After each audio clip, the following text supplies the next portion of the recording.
Hello, welcome back. അപ്പോൾ നമ്മളിന്ന് ഒരു പെരുന്നാൾ കൂടാൻ വേണ്ടി പോകാം കേട്ടോ. പെരുന്നാൾ കൂടാന്ന് പറഞ്ഞാൽ പെരുന്നാളൊക്കെ കഴിഞ്ഞിട്ടാണ് നമ്മൾ വന്നത്. അങ്ങനെ നമ്മൾ മലയാറ്റൂർ കൂടി നമ്മൾ ലാസ്റ്റ് കാട്ടിലേക്ക് കയറിയിരിക്കുക കേട്ടോ. കാടിൻ്റെ ഉള്ളിലാണ് നമ്മളിന്ന് പെരുന്നാൾ കൂടാൻ പോകണമെന്നൊക്കെ വേണമെങ്കിൽ പറയാം. അപ്പോൾ പാണ്ടുപാറ എന്ന് പറയട്ടോ സ്ഥലം. ഇതിങ്ങനെ കാടിൻ്റെ ഉള്ളിലാട്ടോ വനത്. നമ്മൾ അതിരപ്പള്ളിക്കൊക്കെ പോകണ വഴിക്ക് നമുക്ക് കാണാനായിട്ട് പറ്റും. അവിടെ പൂച്ചയ്ക്ക് 3 കുഞ്ഞുങ്ങൾ ഉണ്ടായിട്ടുണ്ട് കേട്ടോ. നല്ല രസമാട്ടെ ഈ പൂച്ചക്കുഞ്ഞിൻ്റെ കണ്ണ് കാണാനായിട്ട്. വെള്ളപ്പൂച്ചയില്ലേ, അതിൻ്റെ കണ്ണ് കാണാൻ നല്ല ഭംഗിയാട്ടോ. വീട്ടിൽ സമ്മതിക്കില്ല വളർത്താൻ, അല്ലെങ്കിൽ പണ്ടേക്കുണ്ട് അവിടെ തന്നെ പൂച്ചേനെ. അപ്പോൾ ഇതൊക്കെ എൻ്റെ അനിയത്തിമാരൊക്കെയാണ്.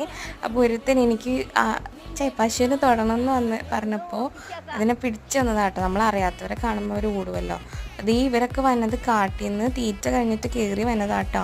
ഇവിടെയെന്ന് പറയുമ്പോൾ കാട്ടിൽ പോയി ഇവർ തിന്നിട്ട് വന്നത്. അപ്പോൾ അവർ കാട്ടിൽ പോയി തീറ്റയൊക്കെ കഴിഞ്ഞിട്ട് വെള്ളം കുടിക്കാൻ വേണ്ടി വന്നതാണ്. അപ്പോൾ എത്രയോ ഡീറ്റെയിൽ വീഡിയോ നമ്മുടെ ചാനലുണ്ട്. ടാറ്റാ.